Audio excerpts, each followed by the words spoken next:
Are Peasant long Spearmen of Cathay any good?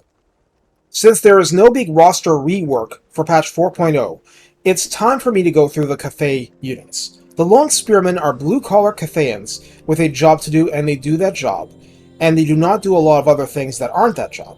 So that's what we're covering. Please like, subscribe, comment, and consider joining through my Ko-fi page. Coffee is good. Coffee is life. Let's start with deceptively simple stats. Peasant Long Spearmen have 160 models per unit on Ultra for 8,960 total hit points. Armor is 15, which is, what is this, Ungor Spearman level? Leadership is 55. What is this, Ungor Spearman level?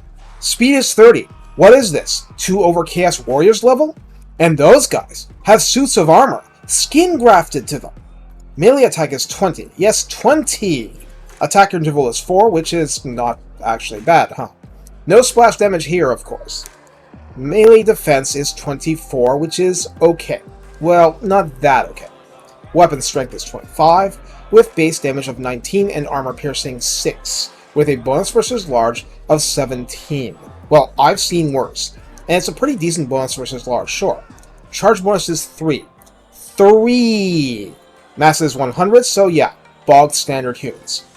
Now, what we see in the stats is that the unit likes to fight in formation. You're in the front row? Unlucky you. Now die on position.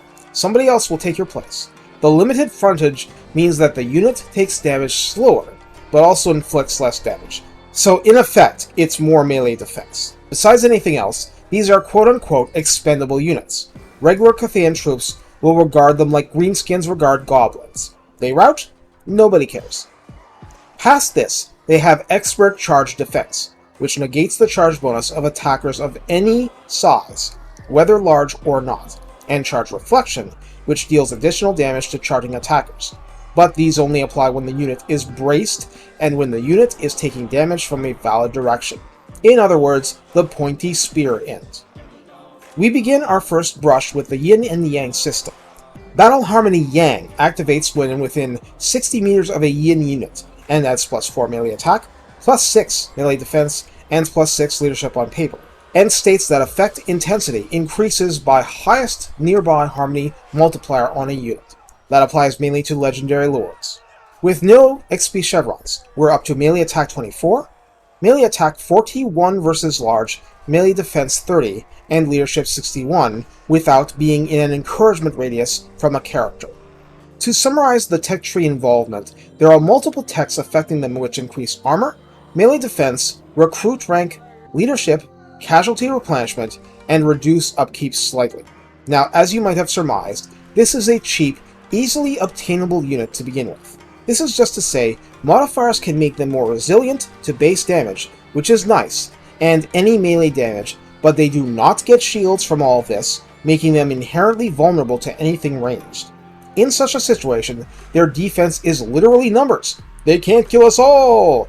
Well, it might take some time, but that magma cannon absolutely can.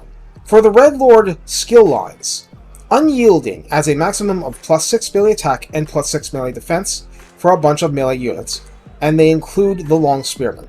It is precisely the fact that this buff cuts both ways that is a godsend to the unit. No, you don't expect it to fend off man-sized attackers very well, but they'll still be a lot better at it with this buff running passively. We're not going to get into situational boosts. That'll be in a later Lord video. Blades of the Bastion jack up leadership by 6, melee defense by 5, and spell resistance by 10% for any peasants surviving to rank 7, which is most impressive of them.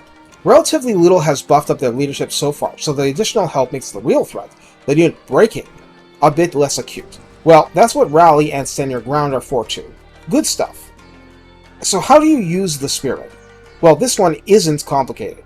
You use them as your firewalls, protecting you from cavalry viruses trying to infect your back lines. You place them as thickets to slow down and stop cavalry. You pray to the gods if something like a feral mammoth or a skullcracker shows up, but ultimately their job is to stand and fight and hold the line. Anything they actually manage to kill is a complete bonus. Honestly, their damage profile isn't any worse than Empire Spearmen, and barely different from, let's say, Marauders of Tzeentch with spears. The main differences are in armor and melee defense, but as you've seen, both can get buffed as you go. When you come down to it, you're trading inferior melee defense for a higher number of models in the unit, and a top-tier inherent trait, expert charge defense, on a bottom-of-the-barrel cheap infantry unit. Are you really coming up short? Not with these long spearmen. Take care and have fun. Okay, this isn't really a having fun unit. It's more like you're depriving your opponents of their fun, with all their fancy pants cavalry running into your walls of spears like it's something out of Braveheart. Have fun laughing at them? That'll do.